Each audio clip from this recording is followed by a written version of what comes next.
And speaking of the weather in Florida, the weather down there is great. Great for sharks. Last year, Florida had more shark attacks than anywhere else in the world.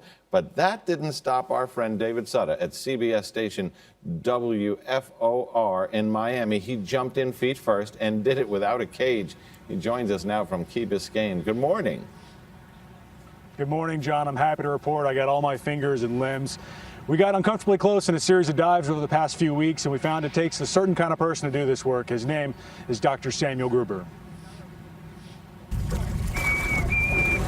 Here's what I want.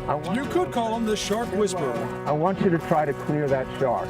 Can you do that or no? But he hardly whispers. Go look at that shark. Perhaps he's the shark barker. That's all he is. Dr. Samuel Gruber could be summed up in one word: crazy. I frankly never thought I'd live past 30. Maybe now, maybe now. Despite being bit by one, he's made it to 74 years old, and he's still rounding up huge sharks at his shark research lab in Bimini. We have easily 2 more sharks.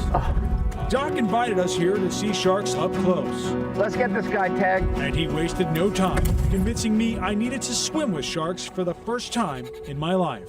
Dorsal fin in your left hand, pectoral fin in your right hand. I'm nervous. I've never been this close. Go, guys, go! For crap's sake!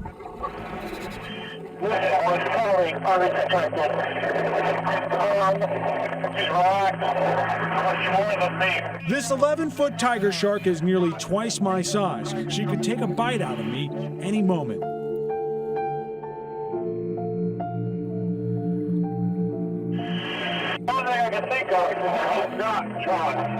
We glide 80 feet into her world, a glimpse into a sight of sharks we never see.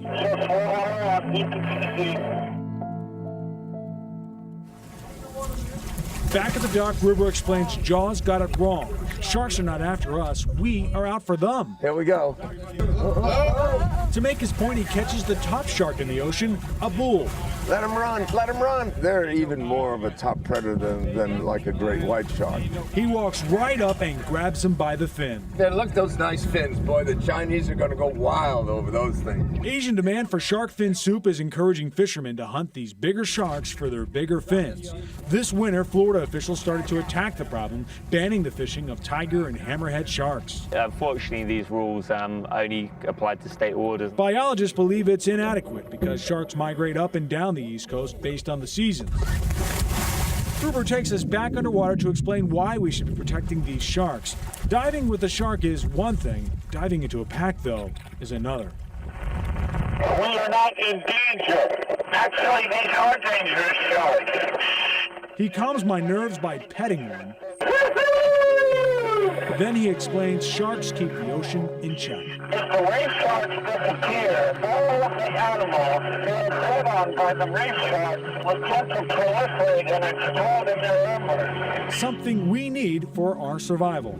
I try to convince the government of it, but they're more afraid probably of getting sued than they are of what some old crazy shark guy has to say. And so Gruber, while ever persistent and perhaps crazy Like a fox. continues his push for the world's most misunderstood animal. All right, just let him go. Let him go.